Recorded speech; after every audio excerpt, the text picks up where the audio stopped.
Hi, everyone. Welcome to another episode of Carolyn Talks. I am your host, Carolyn, and this is the podcast where I talk, or I should say, YouTube video as well, where I talk to not only film creators but fans of film and other critics, or just fans like my friend Daisy Sim, who is joining me today to talk about The Wailing. Now, this is a South Korean multi-genre horror film, as you would call it, directed by Na Hong-jin. It's from 2016. It's a multi-award winning film as well.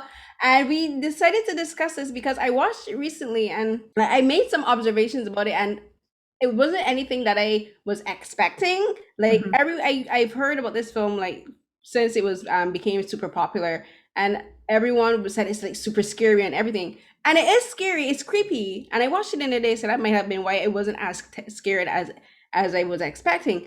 But it also turned out to be, I think, a really good and a really deep commentary on, I would say, sexism and patriarchy, and also the history of South Korea and Japan with regards to the comfort of women during World War II. And so Daisy and I, we chatted a bit about it on Twitter, and I asked her to be a guest to talk about it because I just think it's just interesting to be able to speak to different people, about the different perspectives on film and the interpretations that directors have.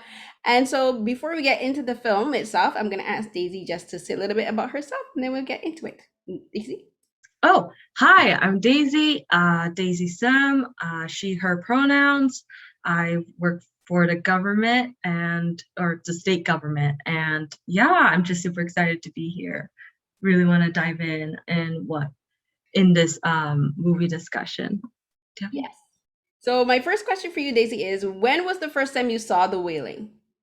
Uh, um, I think it was on Netflix one day, and I just kind of picked it from there and I just watched it. And then my most recent watch was in preparation of this. So it was like on Monday. And what was your initial reaction when you saw the film? Because I think like sometimes when you watch a Yeah. film and then you come back to it, like your first initial reaction or feelings about it might have changed. Did that happen for you with this film? When you first Yes. watched it, what did you think it was about versus when you watched it recently? When I first watched it, I was just going through it, like I was just trying to like just ration everything. And I wasn't paying as much detailed like focus on what's going on. It was just more about like trying to understand our protagonist, which was hard because he was just fumbling through everything. um so I think I just left the room just like, I'm confused. I am genuinely confused. What did I just watch? The second time when I'm watching it, I genuinely was trying to make sense of everything. And I think the second time when I'm watching it, it clicked on what was going on, like story structure wise. I think it's very like debatable who's the one who's behind all of this, misdoing. I think it's the shaman. The Mhm. second time I was like, yes, it's the shaman. Like, but the first time I was like, wait, who's the bad guy here? And I think this is one of those movies you have to watch it a couple times and you notice the finer details and you're like, oh, that the way that shot was like this. But what was your takeaway? When did you watch this? Um, so I watched it the week before, and that was my first time watching it. Oh, okay. As I said before, like I had heard about it and I had heard that it was like super creepy. And like one of the things about the film that I think it's notorious for is the ending. Like because it's such a Mm, almost like an ambiguous or super mystery ending where people are yeah. like, wait a minute, is Mhm. everything that happened did it really happen, and did it was this all a manipulation? Like you were saying, like the one of the things is like who is the big bad or the villain of this film? But the thing is I think there's multiple villains, and then there's different Mm, types of villains. Like each, like when you say, when sometimes when we think of villain, we think, oh, this person is like evil. But then I think in this instance you have pure evil, like legit. We'll get into it, but there's the literal definition of evil, which is the devil. And then there's the, I think, like for me, the shaman, I think he was manipulated, and he is oh, a disciple. that's interesting. That's really interesting. No, I think he's like a disciple of the devil. And then there's also the dad, who is Yeah, yeah. Jong-gu. He is in a way, in a sense, a villain in the fact that he doesn't listen to who he should be listening to, and a Mm, lot of things go wrong because he doesn't listen. And that doesn't necessarily make him bad, but it is, if you're gonna look in the context of who is wrong or who's wrong or right, he's kind of wrong. Yeah. Yeah. Okay. Okay. I I think that's really interesting that you think you said it's the priest who's Yeah, the there's the devil. shaman and then there's the priest, like Yeah. the guy who Yeah. like that as the interpreter. And Yeah. like in the beginning I thought it was really interesting how the Catholic Church kind of has a connection to this. I find with a lot of Korean films and even with a lot of, I should say, films made outside of, I would say, the West, especially particularly America and Britain, um when it comes to talking about the things that are occult and Mm-hmm. spiritualism, like the Catholic Church always somehow finds its way being involved, and usually Mm-hmm. not in a good light, because we know how the Catholic Church, if you look at the history of the Catholic Church, with regards to the treatment of ethnic people around the world, and it has not been good. And Mm-hmm. I find that a lot into like films and TV shows, particularly like when you think of the West, if you think Catholic Church, you think of films like Stigmata or those kind of films. But then like I find interpretation of how people of color view Catholicism, or especially countries that were colonized by the British, is very different to how Yeah. like Westerners like interpret Catholicism in film and in horror in particular. Yeah, actually, yeah, that's actually really interesting. I do have a very complicated relationship with Christianity, and I don't think I should bring it up just in case, like other Christians may, but I look at the date when Christianity was introduced to Korean people, which was in the 16th century. And I often think to myself, like, if we are supposed to take the word of Christianity as like the truth, which was like, God came here, he has purpose, he's an all-knowing God, he's all powerful, and he's all good, then like he intentionally left out the opportunity for heaven for a lot of my ancestors. And I think that kind of makes me feel like, well, then why is it like in the 14th century, like Jesus had time for Queen Elizabeth, but why not the guy who speaks the native tongue that I speak, like I don't know, it's like that's why I'm like, questioning. And I think Wailing is about questioning your faith ultimately. I don't know if you get this feeling, but when I watched The Wailing, I really got the sense of references to The Exorcist, the original Exorcist film. And I feel like in the 1970s, Exorcist is about essentially questioning science, right? Because they see this kid, he's getting possessed, and none of the medical world could help her. And you find that the character slowly try to like find faith or something to help the exorcism.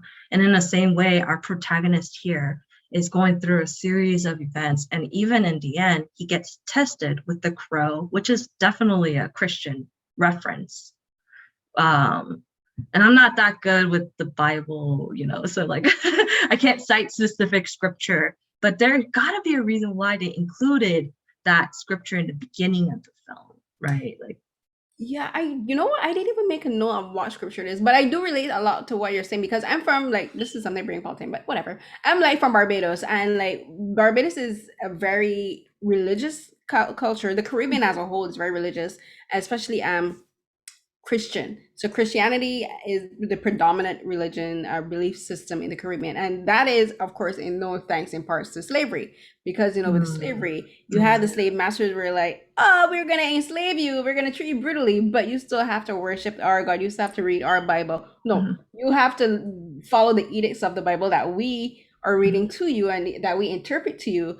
And that's something that I've been struggling a lot with lately, especially with like when you think about how Black people in general came to know about God, the God that we know of the God mhm, of the Bible, and that is true predominantly mhm, slavery, mhm, um, colonialism, colonization, and basically white people foisting their beliefs onto people of color. But yeah, then even then when you think about it, it's like they even then they still have their own contention with the church, because you have the Anglican church who came about because I think it was Henry VIII wanted to divorce his wife, and the Catholic Church was like, we don't believe yeah, right. you don't believe in divorce. So what you're gonna do? He and his ministers like, we're gonna start a whole separate church, and that's how you call it, Anglican church. And that's how you got the New King James Version of the Bible versus the original version of the Bible. Mhm. And even then, when you talk about like slavery, like the slave masters read only specific passages to the slaves, and it's only and then like we went through education and learning how to read that people became, I would say they use religion as their coping mechanism Mhm. and Christianity as their coping mechanism, and that's how we got like, not gonna go into a whole history lesson, but No. I do relate to what you're saying, because you're saying like when like with the Bible they talk about, okay, so everybody before Mhm. condemned because they didn't know Jesus, and I'm like, that's not, personally don't believe that, because if God is a true and fair God, He would judge based on the knowledge that they had before the Bible was spread, and even Mhm. then based on the knowledge that they were given, because it wasn't completely true and it wasn't completely faithful to the Bible. And Mhm. then like and like me as a woman, as a black woman, I'm like, I'm cognizant of the fact that the Bible is written predominantly by men, and Mhm. it's written by men in an era and in a location far and vastly different from where we grew up. Like where we the times I grew up then, that we grew up where we grew up in different countries, and then like our circumstances and all that, and these were still men that were patriarchal, still had their own weird belief systems, because if you read the Bible there's things that they say about women and stuff, and I'm like, Yeah. you're supposed to be a mouthpiece of God, but then you still talk about women as though they're less than, so that's still a problem. But I do relate a lot to what you're saying, and I do see it in the film, because I think a lot of like it talks about like I mentioned patriarchy, and how I think it ties into religion, how religion views women, and Mhm. how men view women through the lens of religion and patriarchy and history, and I think also sex and emotional connections, because I think there's this, I would love to talk to Na Hong-jin about this, is the connection between Jong-gu and his daughter and Hyojin, and I'm just like, there's this thing, and I wanted to talk to you, and that's one reason, so I decided to talk to you, because as two women, like how you see their relationship in particular, like was there anything about the relationship that kind of like caught your eye, made you go like, hmm? There were some uncomfortable scenes, right? Like that one scene in the middle where he really invades that little girl's privacy Mm, by physically touching her. And while both time when I'm watching it, I'm like, no, no, no, no, don't do that. No, and like I think also like this girl, like it sucks that she had to grow up so fast. Like she mm. shouldn't have to know about her father's infidelity. Like, I don't know. Things But like you know that. the thing is like they're not in for that's the then that's when I think one of the genius things about this film, that's his wife. Oh, that's his wife. But the way he acts, and I'm legit, and I'm so Oh happy my about that, because I gosh. made that assumption when I first watched it. And then like for the first half of the film, and I know exactly what you see, the scene when they're in the car, right?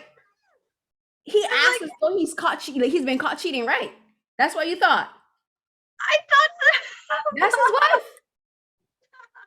I'm so bad. I'm so sorry. I watched No, it no, twice. no, no. Because I think that was on purpose. I think that was actually, I think that was an intent of Na Jing with this film, because I swear to God, I put it in my notes that he acts as though he's been caught cheating. Because there's a scene at the beginning where they're eating breakfast and Mhm. she's outside washing clothes, and you're thinking, is he like eyeing this woman? Is he like? Yeah. But then I'm like, wait, and then it comes back, and then there's the other scene where they're caught in a car, and Uh-huh. the daughter catches them, and I'm thinking, oh wait, he got caught with this with the mistress. But I'm thinking, but what set me up and made me really realize, and I'm not sure if it was purposeful casting with actresses because they do look similar, is the wife doesn't react. He's the one Yeah. who's like, oh my god, what are you doing? And then he takes the daughter to get, Oh. he buys her treats, and she's like, oh, I promise I won't tell. But then later in the show, and then later he refers to her as wife. He's like, Yobo. And he Uh-huh. calls her wife. And I'm like, but that's his wife. But he's acting like he got caught cheating. That's And true. it's because That's there's interesting. this disconnection of shame of Sex, maybe yeah, like, shame of sex. And I'm wondering yeah. if it has to do with, maybe like, I'm not sure if it's Korean culture, or if it's just that or if Na Jing was trying to show that how men look at sex differently to women. Because remember, she didn't Yeah. freak out in the car at all. Oh, yeah. I'm like, but that's what's remarkable. I'm like, wait, if that's his mistress, if it wasn't she, and then it was like, wait. Then later we see it's him, her, the daughter, and the grandmother. I'm like, wait, that's the wife. Yeah.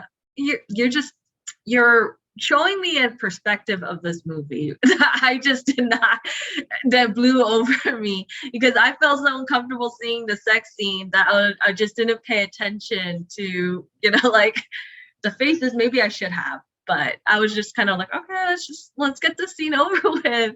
And then it's like, wow, this movie, like even in the small details, like is trying to tell you something, you Mm. know. But the thing I wanted to bring up, what I thought was really interesting, was how the shaman was covered. You know, first off, like mudangs are like, first off, like I see them typically as feminine. Like there's all the mudangs I know are women. In real life practicing, and I know that there's like a history of it. I read this post, like it says New York Post says most mudangs are women who discovered their ability to serve as mediators between human and spiritual world after emerging a critical illness. Mm. So there is this like gendered, preconceived notion of it, and I just thought it was a intentional choice to Mm. make this character a man.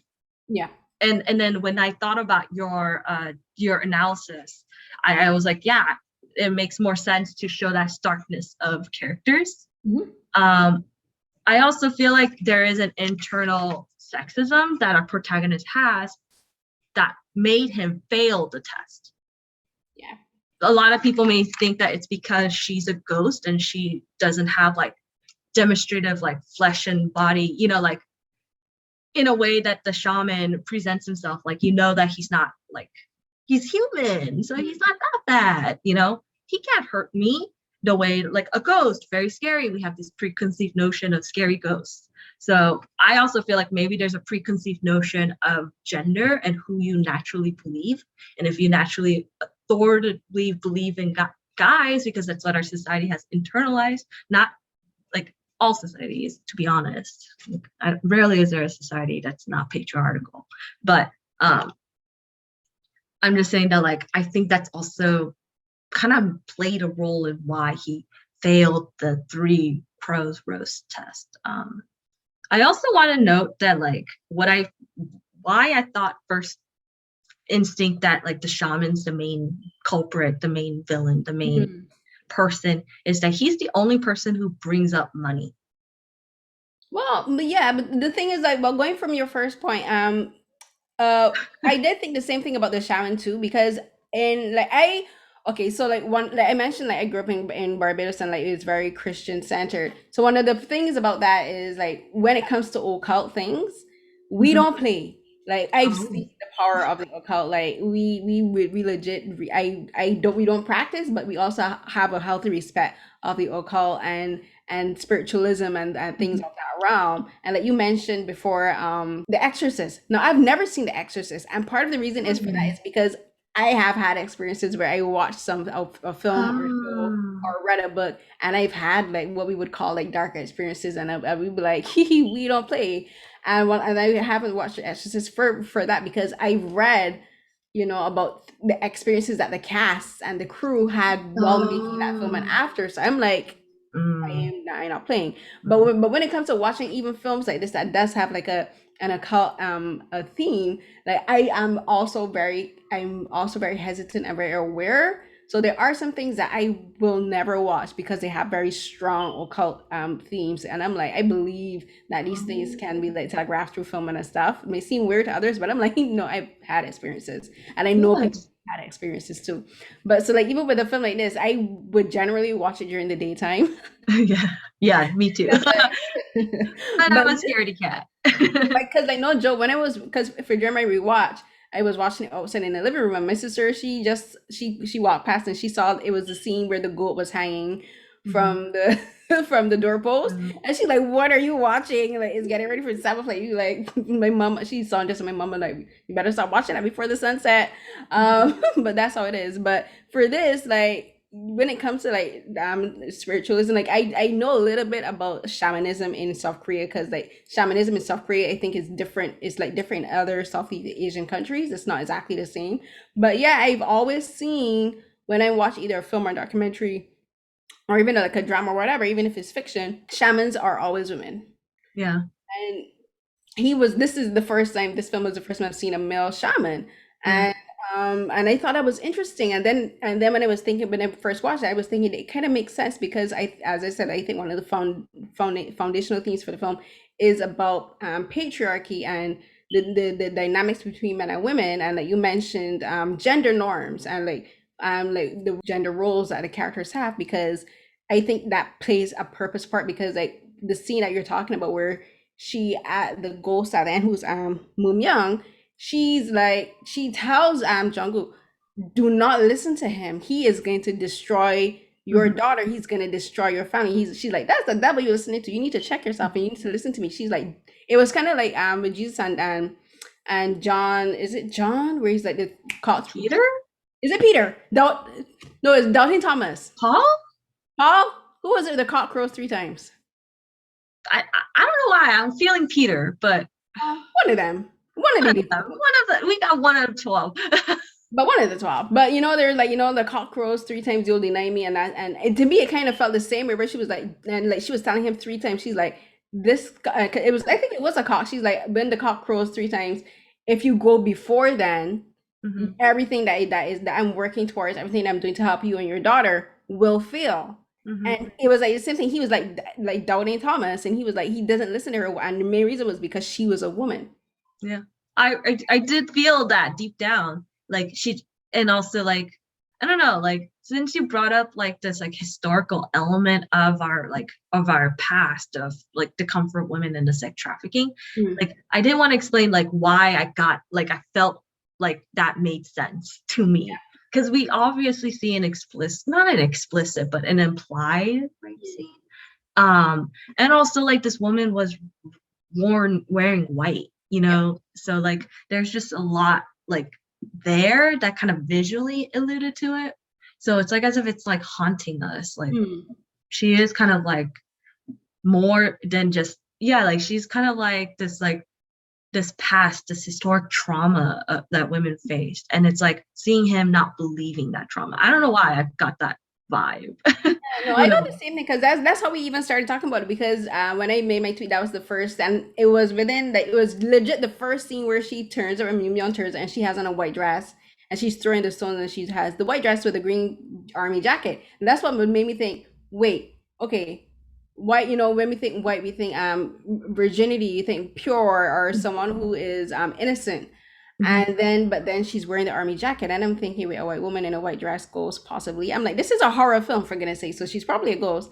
And then it Mhm. was like the army jacket, and the first thing that came to my mind was the comfort women and the Japanese impure Yeah, army. like And then as the film went on, it kind of confirmed, because there are little hints that I think kind of confirmed my interpretation of it, is because mhm. when we're talking about the relationship between men and women, or even men and girls, because like with Jungkook with his daughter, he like you mentioned the scene where he was touching her, but and he wasn't touching her Like in an untoward way. He was like looking because he saw the rash on her leg, he's and just he was, looking around for like yeah, bruises. for the marks, the boils that turned up when the people were possessed. So that's what he's looking for, because before his daughter was, he's like, she's possessed because she's screaming and cursing and shouting and screaming.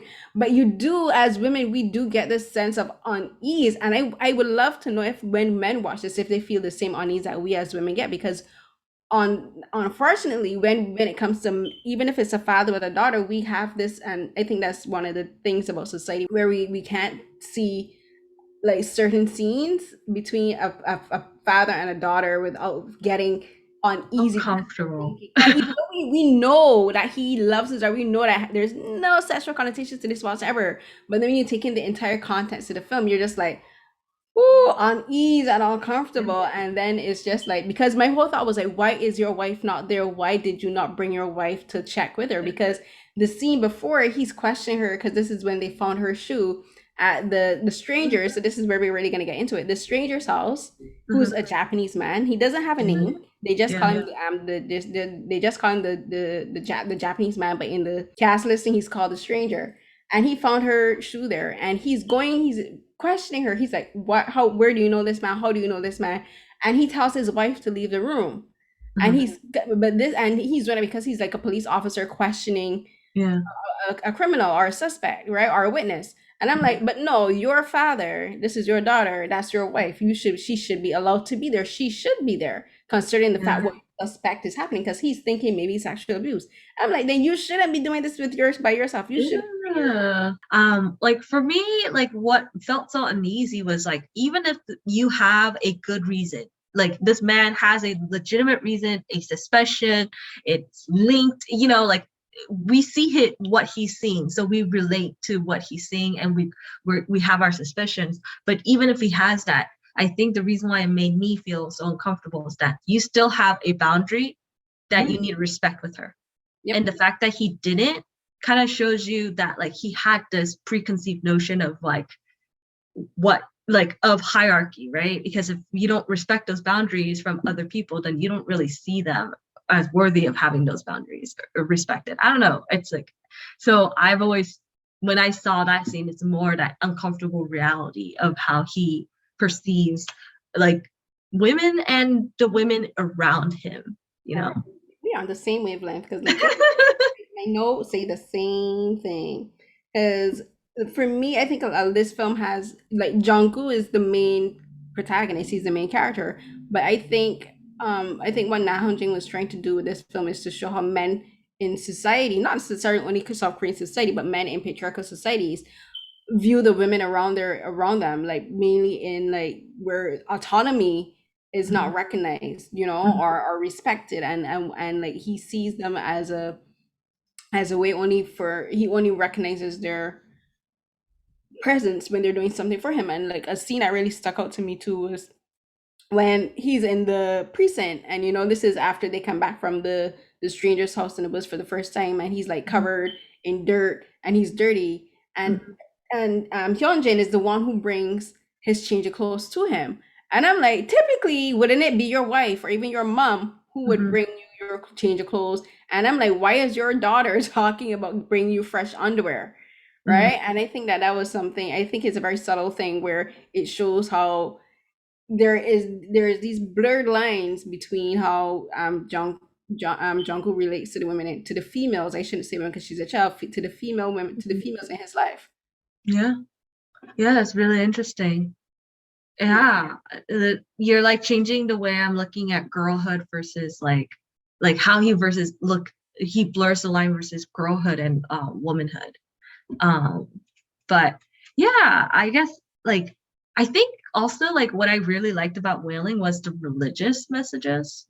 So like I think about like how this religion, like they don't confirm which religion is right. In fact, both religion kind of shows out, like feels like they're kind of quote unquote not the answer, right? Yeah. Like both the shaman, I think the shaman's evil and causing all this, and and he's using the Japanese man as like this generic evil. And it's easy to use that preconceived notion of Japanese man to Mhm. a group of villagers in Korea, especially knowing our history. So I just think this shaman person who has this ability to do all these stuff, he's just like he's just controlling this Japanese man to infect a bunch of people so he could just charge them you know, for his service of like Mhm. putting on the I don't want to say putting on the show, that's really weird. Putting on the ritual. Yeah. And and then he just ends up letting the evil spirits consume, and then he's just like, okay, on to the next client. I think I agree with you because, but the thing is, the one part I don't agree with because I don't think the shaman is in control, and the reason why is at the end, which is the ending, which is where everyone like people get so fascinated by, is when the box falls out the car, and this is where we see the connection between the shaman and the stranger. Is he doesn't look self-assured, he doesn't look arrogant, he doesn't look like he doesn't mind being caught. He actually moves like he's hiding something, like he's being secretive. And that's where I got the idea that he's basically a disciple of the stranger, where he's doing what he's making the money because he's like, this is the payoff that he's getting for it, but he's still like aware of the fact that if anyone catches him, like his goose is cooked. But like you talk about the using the Japanese man. This was also the other part that clued me into the to to interpreting that young men represents comfort women is the fact that they said they were comfort women were women forced into sexual slavery by the Japanese Imperial Army during the World War II. If you don't know, research it.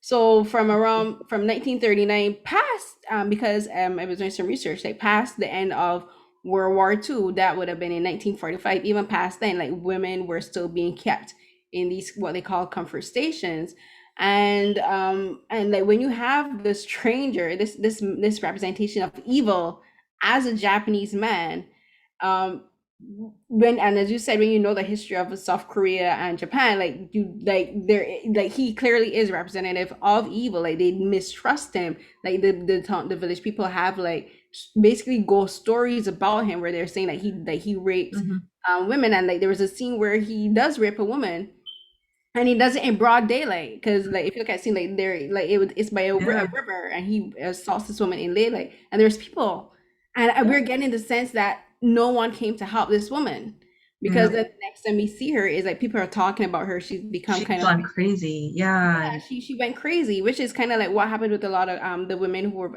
being held captive during the World War II. Is like a lot of them, either if they survived, a lot of them were mentally and physically unstable after that. They were damaged because of what happened to them, and like this is what happened to this woman. Like she's like the next time we see her is she's standing up in front of the police station at night, naked, drenched in Yeah. rain. And what happens? These two men run scared, and that's another thing. Like where you talk about how when we talk about how men relate to the women in this film is like these men didn't run to help her; they were hiding like she's an apparition, you're right? Especially Jungkook, he's a coward.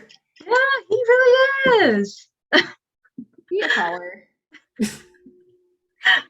Help her, and then next you know she disappeared, and we never see. I don't think and no, what happens is they say she hung herself. How that big tree? Impossible. Yeah, you're right. Now that you think of it like that, I don't know if she killed herself. You're right. Like we never get closure on it. We never get official reports, and they never go through. They just go like, "Oh, that's the crazy girl. She killed herself after that man." Um, but I, I personally feel like it makes me because I feel like it makes me uncomfortable thinking that like the Japanese man is just the big evil Hmm. because I feel like it's just like so easy to just escape. Yeah. Yeah. And also it just feels wrong. Like I feel like it's just such an easy answer Mm. to a very complicated situation, so that's the reason why I'm like maybe I'm sticking to this shaman idea more because it mattered more about what the Korean men are reacting Yeah. to the Korean women who are experiencing this trauma. Yeah. No. Right. I Anyway. agree because I said because then like because I'm thinking, wait, am I being a bit racist? Am I being a bit xenophobic, or the term would be xenophobic? And I don't think is that it's not that I see him like the Japanese man as the devil. Like I don't see like all Japanese men as evil, but I Yeah, think yeah. it's about the The what's the historic word? sin. The historic ramifications of what happened because of the Japanese Imperial Army. Like I think he's just representative of that Yeah. system, and it's not necessarily of the people themselves. Yeah, and I hope to put that disclaimer too as a Yeah, Korean yeah. person. Like, please. Yeah, I think because in a film like you do need a symbol or Mhm. representative of something. Like if you're like for instance, if you're gonna talk about like colonialism, we'll use a white person Yeah. symbolic of this. So that's the way I saw it. Some critics would actually write that kind of stuff, and that's the reason why I really appreciate your work is because you always have that like in mind. I know Mm. that there's gonna be critics who, especially from America, who doesn't know this history, and maybe they'll read it and they'll be like, oh, so they had some beef, you Mm. know. But then they'll do the whataboutism. You can't just be mean. Like Mm.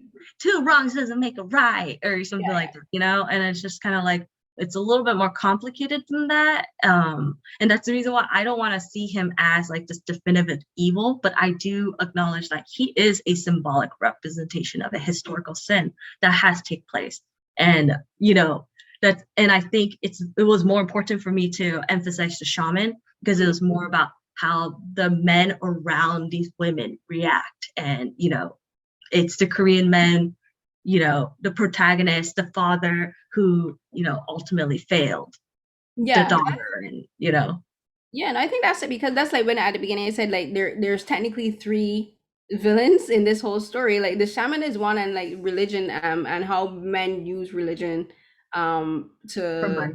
to yeah, for money, and also to control women and on control girls. Because like even though it was the grandmother's the grandmother contacted the shaman because she knew something was wrong with the daughter. Like her intuition was like, even before the daughter started to act out and be like, cursing and screaming, she knew, she was like, something is not right Mhm. with Like, this this is not girl. our daughter, or like this is Yeah, not our. this is not our, this is not our Hyojin.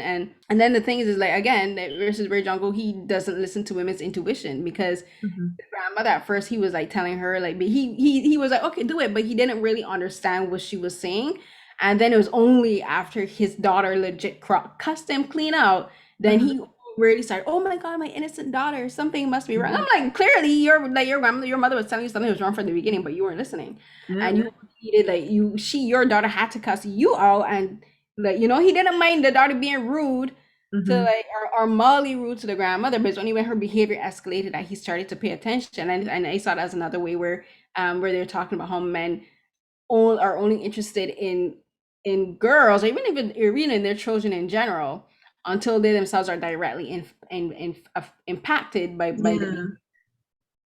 Yeah, it's like in relation to them and how they relate to them. And they Mhm. only want a specific kind of relationship, with a specific kind of woman, depending on the context of that woman to that person, to him, which I thought was really interesting as well.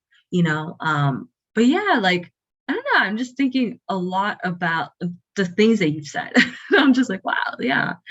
Um, I just I think, though, like, what I thought was interesting about this movie, and I think is the thing that I really I took away from it, and then I wish I could ask that question back to you. Like, what did you ultimately take away from this?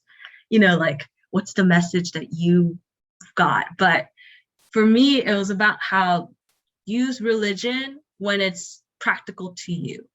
I think American culture has this knowledge that, like, this is your one religion, you believe it, you actually vote based on this religion, you do everything based on this religion. But I think here in this movie, The Wailing, this guy called in the deacon for help when he needed translation help. But when he didn't help with the dog scene, he was okay, fine, I'll give the shaman a try. And then he did the shaman ritual. And when he realized, oh, that didn't work, I need to do something else, scare off this Japanese man. I need that interpreter again. He utilizes the religion in different religion based on what he needs. And Mhm. if he was going through grief, like, this is applicable to anyone. Like, if you're going to grief and Christianity brings you something, then, Mhm. like, use that. But if it doesn't, be willing to try something new. Like, oh, let's go to that Buddhist temple. And I think that was a really interesting takeaway about The Wailing that I got. I don't know if that makes sense. No, it does, and it's interesting that you picked that up because I read an interview with Na Hong-jin for the film. I think it was done around either in 2016 itself or 2017, where he basically said the same thing. Where he grew up Christian. Like for people who don't know, like the thing is, South Korea is actually predominantly Christian, Yeah. and then Catholic, and then there's Buddhism, and then shamanism, and like other religions. Hmm. But like he grew up Christian, but then he also, like in the interview he said that he during the process of making the film, like he spoke to Buddhists, like he went to Buddhist temples, and he spoke to like shamans, and he spoke to different people, not only for research but also because like if he felt like he wasn't getting one thing from like Christianity, he went to like get blessings and Hmm. guidance from like Buddhist monks, right? So like Yeah. it's like, I think it's super interesting that you picked that up too, because I think that's something that he put into the film intentionally, and it's like basically do what works for you, and use the tools that you have. Hmm. And it makes sense with this film because if you look at Jungkook, like he is not a man of, I think, very determinate faith, in the fact Hmm. that he doesn't seem to have any, what's the word I'm looking, true convictions about anything, whether Hmm. it's job. Like he's always turning up late for his job. He didn't seem to really care Hmm. about his job. He used his, again, used his mom, his sister, his daughter, and his wife as excuses whenever he turned up late to crime scenes. And they said he's a coward. He used Mhm. other people Mhm.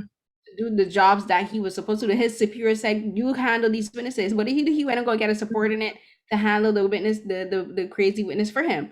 In Mhm. the present, when the woman turned up, he hid behind his desk and told his partner to go be the brave one and go there and see what happened. He went up on the mountain. He's the one that led them up in the Mhm. mountains to go and get the stranger. But it was the others who acted first before he did. He's like a lot of his actions is bluster. The first time he went to the stranger's house, he wasn't getting a reaction out of the strangers. What he do? He killed his dog. Mhm. Right? So like that's the thing we like Jungkook, he's a coward, I think, but he's also uses what he sees fit to use to achieve his gains. And with his and with the shaman, like he uses shaman, he I think the shaman does represent a force that he also fully doesn't understand. Mhm. And he, like I think a lot of people feel that way about religion too. Like they're like, I'm gonna use this tool, but I don't really know exactly how it works. I'm not sure exactly what it's capable of. But and then another thing like that had occurred to me about that too is I think, and this is also tying into my ultimate and feelings about the film too, is when we talk about sexual violence against women and girls, when you talk about from the father's perspective, a lot of it has to do with their pride. Like, you know, Mm. they're Yeah. like, I'm gonna get the person who hurt you. Yeah. You see, he let his it was all about a lot of it had to do with his pride and like blah blah blah. It's centering Did this him to my daughter. too. Yeah, like I'm gonna get the person who did this. But your daughter's in pain, your daughter's hurting. Why Mhm. don't you also try to spend that energy Mhm. If you comfort? truly care, if it brings this like inciting incident in you, why can't it incite some empathy? Or like, yeah, it really does. You see how like, yeah, like their response is rage, and their rage is inherently centering instead of like helping, the actual victim. Yeah. And it seems like their pride gets in the way of actually addressing the trauma. Mm-hmm. And it's like that's the failing in a way. Like there were many ways I think he was tested. um and that's the whole point of faith, right? Is that you believe and you go through and you're gonna, and each time, like when he had to show a faith in something, whether it's the shaman's ritual will be successful, or you believe that nice ghost lady when she says, hey, wait after the three crows, or even just like initially when your mother-in-law tells you like, hey, I got a bad vibe about your daughter.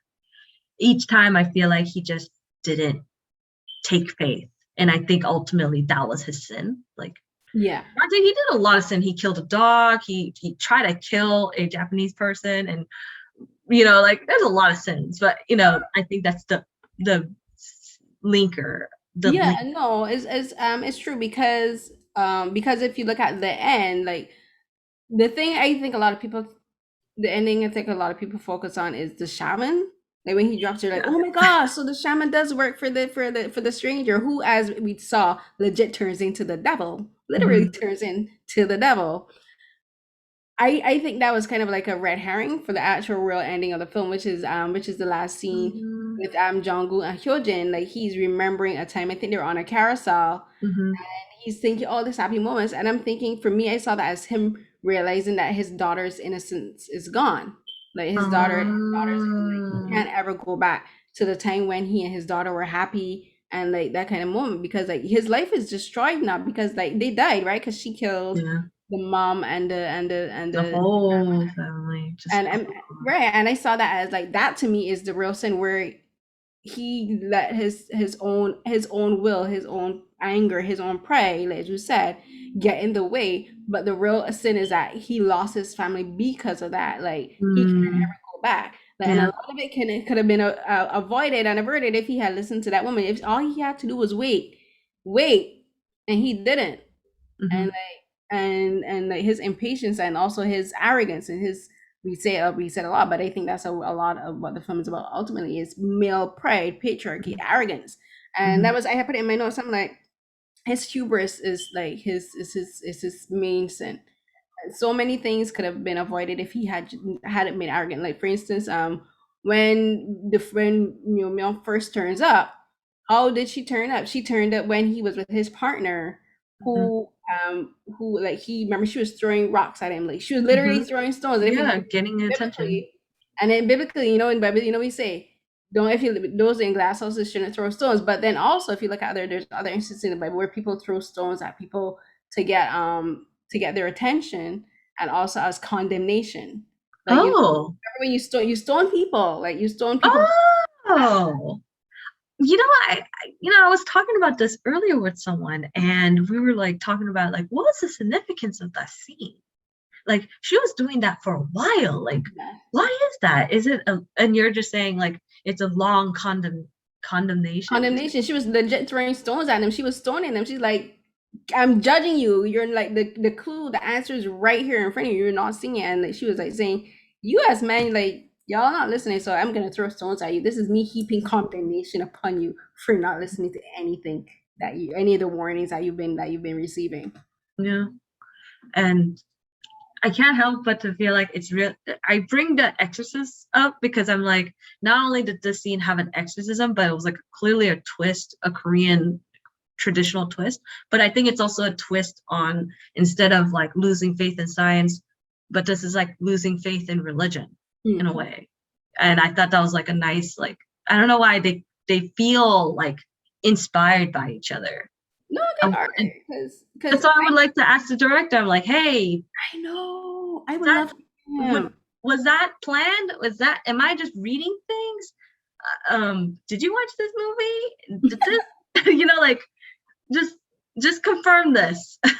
No, but the thing is like for me, science and religion plays like to me go hand in hand. Like to me, like one like if anyone asks me why do you still believe in God even if you still I still have problems with Mm, like I'm Seventh Day Adventist, Baptist Seventh Day Adventist, not practicing for a while, but like anybody was to ask me why do you still believe in God, I'm like and like when there's science, I'm like science to me proves the existence of God. Like I've seen mhm, like studying biology and chemistry all this stuff. I'm like I this proves like what we would call intelligent design and that kind of stuff. But like in the context of the film, like the doctors can't explain why these people are breaking out into balls, why their skin is near black and why they're yeah. like bending and breaking. As you talk about the exorcism, like those scenes where like the bodies are like breaking, that's kind of like exorcism.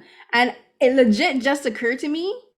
I am wondering if Mew Mew was doing that, if she Yeah, was that's exercising that, because the thing is like because we find out that she was fighting for Hyojin, she was trying to help her. Like this, the main exorcism scene mhm. where we think the shaman is helping Hyojin, like when he's doing his ritual, that's to defeat the stranger, but it's not.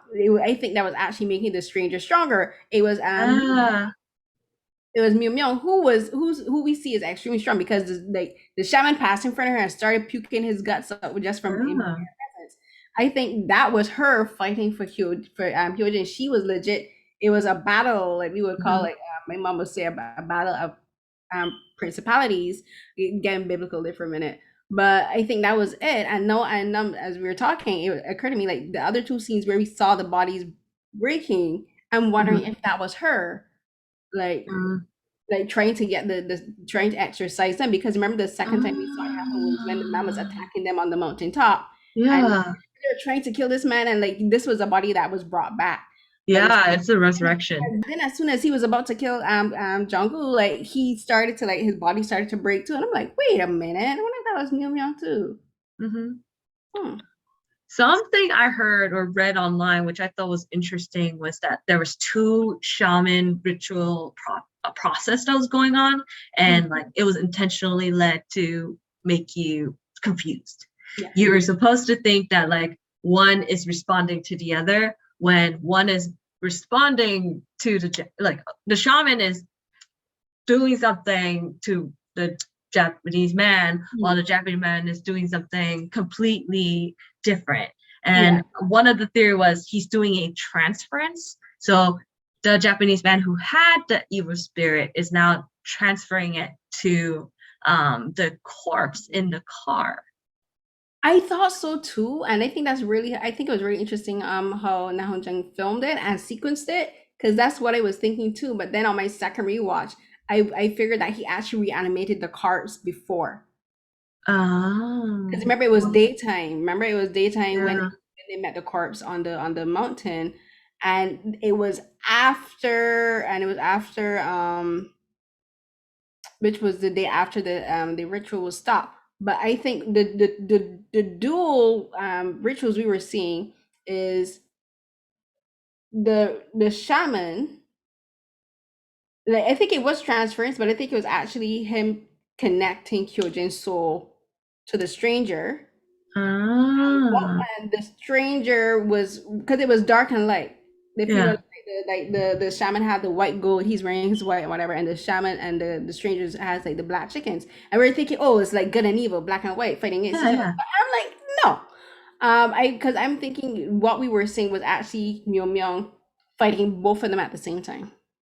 Oh, that's an interesting way of viewing it. See, this is why I love the conversation of this movie, particularly because everyone has a different takeaway. Yeah, yeah. And and I think it really tells you like I know that it sounds weird. Like this podcast just gonna be two girls just or two women trying to figure out what happened in this movie. But we're like, we're sorry, it's good. You guys watch this. You know, No, like that's how all my podcasts are. Like I always tell people whenever I'm interviewing people, whatever, I always tell people, listen, just think of this as a conversation. Like that's how I like to think, because that's like just talking about films and like figuring out and doing like theories and that kind of stuff. Like for me, this is fun. This is exactly what I wanted, and that's why I want. yeah. Because This I'm like, is the joy of films. Like if you're not talking about it, if it doesn't make you think, if it doesn't make you feel, then did you really watch something that was worth the 2 hours? I know, right? Like the directors and the writers and the crew, they put all of this time in it. They want us to talk. Well, there's some things when you watch it, you're like, you know what, this is just a payday. Like they're just here to like some films, not all, but some. But this is one of those. I think. We could say that like, hey, some scenes like could improve. I don't know. I don't know what I would improve because but like it was an ambitious film.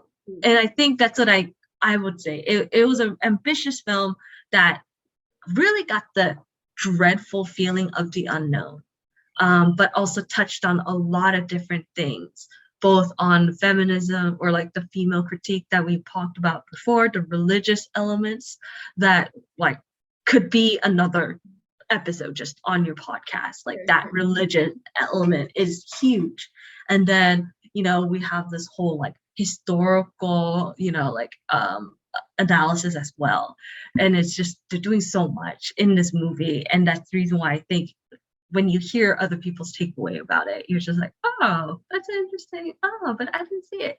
Mhm. Also, it shows me the preconceived notions people have, like preset, and what they're more likely to believe. I don't know. So, yeah, I think the more I watched this, the more I thought about this film, the more I realized like I learned that I need to just take faith. That's the reason why I'm like, oh, it's the shaman. Like, I'm just going to believe it. It's a choice now. I'm putting faith into it. Like, it's convenient for me. No, it's true. And like the thing is like when we watch films, like like one of the things I love about films is like where we are mentally or emotionally can affect the way we feel about films and the way we Mm, interpret the stories. Like for me, like I said, like it would have been like this is what 2021, like for I think a lot of 2019, especially in particular, like I had I guess we'll call it a crisis of faith, because like I had like a lot of health issues, still kind of do, but like I was like questioning a lot of things. I wasn't really attending church and stuff. So like when I see these kind of films and when they do have like these religious elements and like these kind of like small discussions about religion and faith, or even like Loki, like my Lanisha, my other podcast co-host, like we were talking about Loki today. We recorded an episode. Loki, like, believe it or not, I think has a lot of questions and is discussing things about like the faith and belief, mhm, like, in God and eternity and these kind of things. And like, I think depending on where we are in life, we can see different things in different films, right? And I think that's why I love mhm, a film like The Wailing, is because there's so many things that you can pick out from it. mhm. I agree with you. I think when I watched it back then, like the first time I watched it, I had more of an emphasis on, like the the historical elements of it, the relationship to the Ghost in White and like The Japanese Man. And I think at the time, I guess the country we had, as an American, I will know, like we had a president that was really racist. I will not acknowledge him, but if you know, but how can you not know? Is how I'm gonna phrase it. But yeah, and I think that racial analysis and critique was just in the psyche. But now when I'm watching it, there is kind of this extra, just this crisis of, and then I rewatch it with more like, oh, I got the religious undertones. So you're right. Like depending on when you're watching it, what you're going through, like you will get different things, or you'll find interesting notes. You're like, this isn't the way I've seen it before. And I really appreciated I didn't know you were going through some health stuff. I'm so sorry about that. No, it's okay. Like I have multiple sclerosis, and so like I was diagnosed in like 2017, but then in 2019 I had a tumor. I had a, what you call Oh like a, my gosh. removed. It was in like the skull plate, and it was going towards my brain, so I had to like have that removed. So I have a fancy metal plate in my head right here now. So Wow. I was going through that, and then like some whole other health issues in like 2020, low iron, being a woman. But yeah, I was going through like a lot, and I was just like, I'm so tired of church. People were like, oh, pray it out. I'm like, I'm so tired. Yeah. That kind of thing. So like, so yeah, like a lot of things. I think a lot of films at that time, they didn't watch anything that had any religious undertones. Yeah, I'm like, what No, was I'm going on in 2019? What was going on? I'm wrong. I saw, and no lie, I went to the 2019 Toronto International Film Festival. And the Ooh. very first day of the festival is when I like they had, because they had to take the whole tumor out with the part of my skull. Like I got the biopsy, and they were saying, "Oh, your biopsy's clear, so like it's not malignant or anything like that." But then the first film that I saw was No Lie Parasite, and it was talking Oh. about and then it talked, and then like Parasite talks about economic status and stuff, but I kind of related a lot to like the characters with like when like the just like feeling stuck and wanting something better for themselves. Mm. And then I saw a film called Coming Home by Wei Wang. Oh, That I film haven't heard of that. that's a gorgeous film. I wrote about it, but like that film devastated me because it was about this it's about this son who returns to is San Francisco, and he's returned home to look after his mom, who is dying of cancer. She has stomach cancer. And the reason that film hit me super hard is because not only because of my own health issues, Hmm. but my grandmother died of like liver Oh, cancer, I'm so sorry. thank you. But and that was like a while ago, but like that film made me think of her because like the film focuses a lot on the connection between food and family. Like for the main Mhm. character, he was connecting with his childhood and his relationship with his mom through food. Like his mom would help him prep food, especially Korean traditional dishes. And it kind of made me think of my grandmother with Oh, like preparing stuff in the kitchen or like gardening and that kind of stuff. So like that film had me, you can ask my friend Ariel. I was crying. yeah. Oh. But just like that's one of the things, I just love film as a medium, and I love talking about film and writing about film. Mhm. It's just like I think film like helps us to process a lot of feelings, not only grief, but like just like even happy Yeah. or feelings of like loneliness or anything, like, or even just happiness. You can get so many things out of a really good film, Mhm. really well structured film. And like and so like with just like talking with you, like I love being able to talk to people about films, whether if it's a horror film like The Will, and don't mind. It's not like horror, it's not like strict horror. If you're gonna talk about Audition, I think it's more a horror. I like the third term coming to my head is a societal horror, because it's talking about Yeah. and the trauma of women, that women Yeah. stuff. Yeah. Yeah. And I will confess, I am not a fan of horror movies. I am not. Absolutely. Like the gratuitous violence is not something I seek in my films. So to me, I will only watch like a horror film only if there's enough critics who do what you do, which tells me like, hey, this is a good film. Mm. And The Wailing is one of those films where this is the kind of horror I would like, not too focused on violent acts and blood and gore. I know there is some, um, and but an exploration of trauma, horror, dread, and these negative emotions that we face, that's part of life. Yeah. I think it helps us prepare us go and prepare us through these like negative emotions and help us grapple with it. But I just don't want to see like the saw, like I don't know. Right. At this point, you're just enjoying that, and that's weird for me. Like you should enjoy, yeah. But the Wailing offers something, even though it's incredibly vague sometimes, and you're like, what's happening? It offers a like so much conversation around like all these different subjects, and it's just like one of those films that like even though I hated horror, I will watch it. I felt that way about like Jordan Peele's Get Out. Like, oh, like it's not like scary in the sense that like there's a lot of bloodiness, like violence in that regard, but how the film makes you feel, you know, and I think that's better horror for me. And I also wanted to say like thanks to the film critics who helped me parse out through that and minimize potential trauma, like seeing trauma like that I don't want to see. Have you ever seen Audition? It's a Japanese horror film.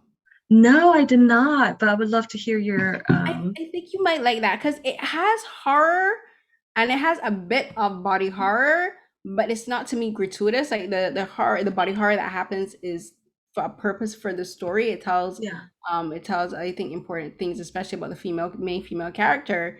And that's one of those films I saw Audition for the first time in I think 2020 because it was at the beginning of the pandemic. Oh. That's one of those films where I'm just like, whoo, but you know what? The body horror, it makes sense. And it has one of the creepiest and the most unsettling scenes I've ever experienced in like my life. Whoo, girl. Really? Never look at Okay. piano wire the same way again. Okay, it's on the list. I will give it a watch.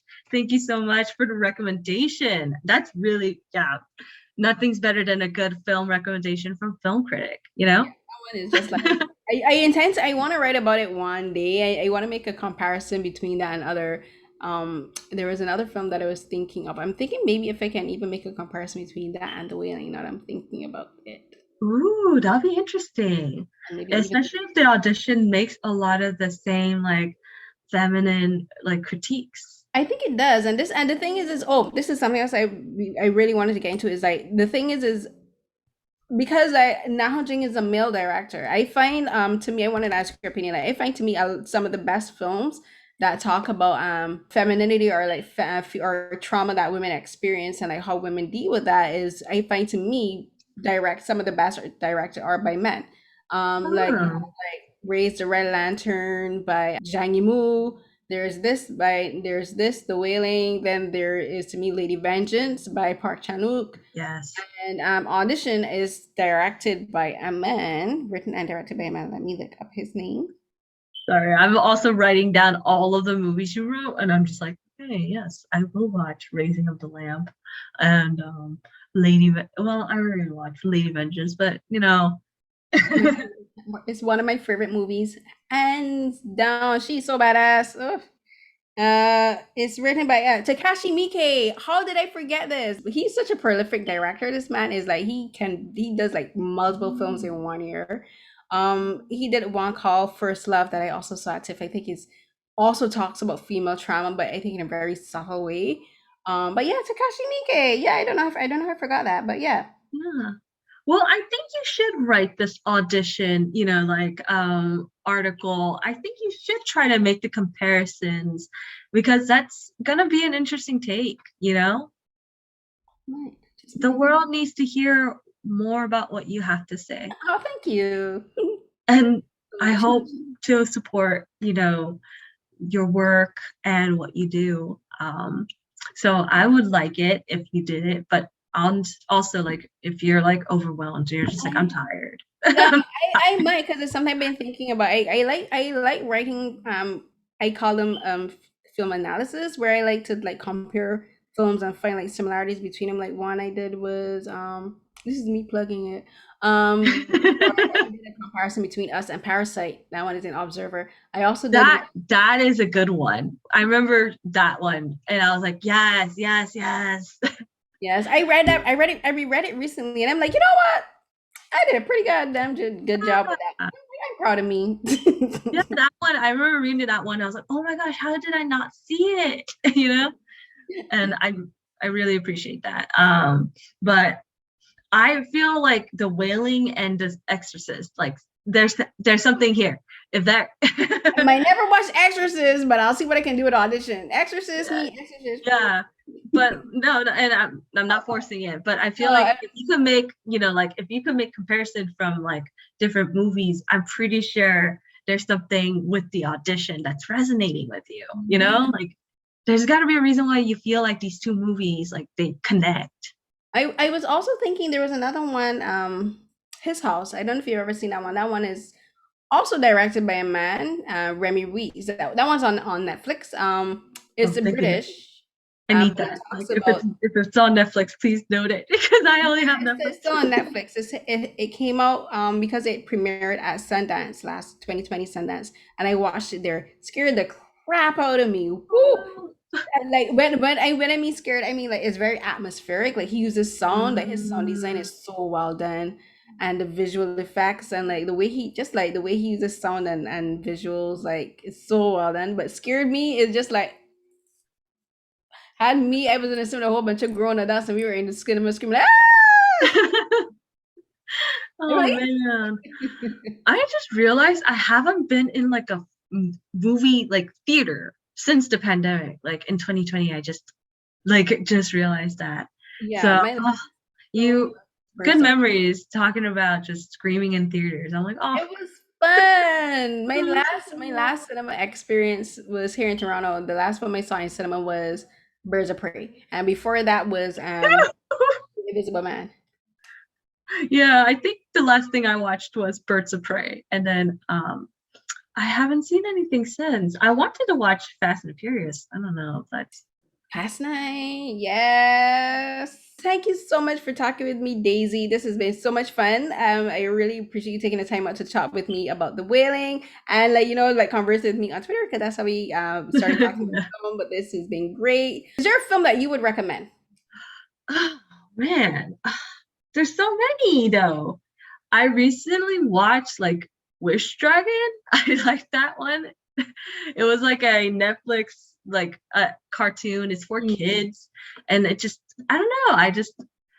It was like just this easygoing watch. I liked like the classic take on the Aladdin story, except it's not like the guy and the girl gets together at the end. Okay. Oh shoot, did I spoil it? Oh wait, I know that one. That's the one that came out. I think it is it Justin Hong? I follow him. Oh, That's does that's the voice cast because John Cho is in it too. John chose it? Yes. Too long? I don't know. Let me look at But the voice cast because yeah, Jimmy Wong, right? It's Jimmy Wong, John Cho, Natasha Liu, Bardizo, Constance Wu, Ian what? Chen, Santos. What? Yeah. That's William E. very Hey. stacked, and I did not know. I guess I just don't recognize them by voice like that. Wow, or the versatility in John Cho's work. I guess I'm just like, wow, I didn't think you would do this, but well, yeah, I watched that one. I enjoyed it. It was a really cute take. I really liked the fact that like the element was like showing like the class difference. Hmm. I wasn't expecting them to do that, but I really like the Wish Dragon. And that's like the last movie I watched. So I'm like, oh no, I don't have a really good like, oh, this will make you think. No, that's like there's listen, animated films can make you think too, but no, it's fine. Like that's a good recommendation because I know people who have seen it who did like it. I haven't seen it yet. It is on my list because of like John Cho and like Jimmy Wong as on the cast. I remember because I saw the trailer and I was thinking, oh yes, a good story about platonic relationships, and then my friend was like, well, it's like I like that. It's like, you don't know. Yeah. I just really liked how like we just needed like I don't know. I guess the reason why nowadays I'm liking like I want to watch Fast Nine and all that. Mm, I just want like an easygoing movie. yes. Like, you know, in between the hard, like metaphysical, surreal, and like what's going on movies. Like I, you know, like take take some break in between. Um, but what's the other thing I was about to say that I recently watched? I was like, oh, I really wanted to talk about, or like I would recommend. Sorry, it's lost on me, but yes, Wish Dragon. Yeah, I'm gonna stick with Wish Dragon. Okay, that's a good recommendation because we all need some bright, happy cartoons in our lives because like life is like dark. Especially after talking about the Wailing. I know, If you right? watch the Wailing and it's like really And then you the watch this. opposite. Yeah. Cleanse your palate with Wish Dragon afterwards. Yeah, yeah, it's But a Wish Dragon palette cleanser. exactly. But this has been so much fun. Thank you so much for being with me, Daisy, and everyone. Thank you so much for listening or watching if you're watching this on YouTube. Oh, oh. You can find me on Twitter and Instagram at CarrieCNH12. That's CARIECNH12. You can find my other interviews for Africa here on my YouTube channel, as well as on episodes of Beyond the Romance, which is my Asian drama podcast slash YouTube channel again. And recently I did an interview with Christine Cole, who is the Ooh. producing director and co-creator of Law School, which is a Korean drama also found on Netflix. And The Wailing, I believe, is I watched it on Viki, but it is also on Netflix as well. So there's two platforms you can watch it. You can leave comments on my YouTube channel. You can leave comments on my Twitter, recommendations about films to watch. You can find me on Twitter a lot talking about film and TV shows, my Korean dramas. I do Saturday night sci-fi every Saturday night at 10 p.m. Eastern. I do my usual drama. Live tweets are usually 8 p.m. Eastern during the week, or when the mood strikes me. But that's it. So everyone, please stay safe, and until next time, bye. Bye.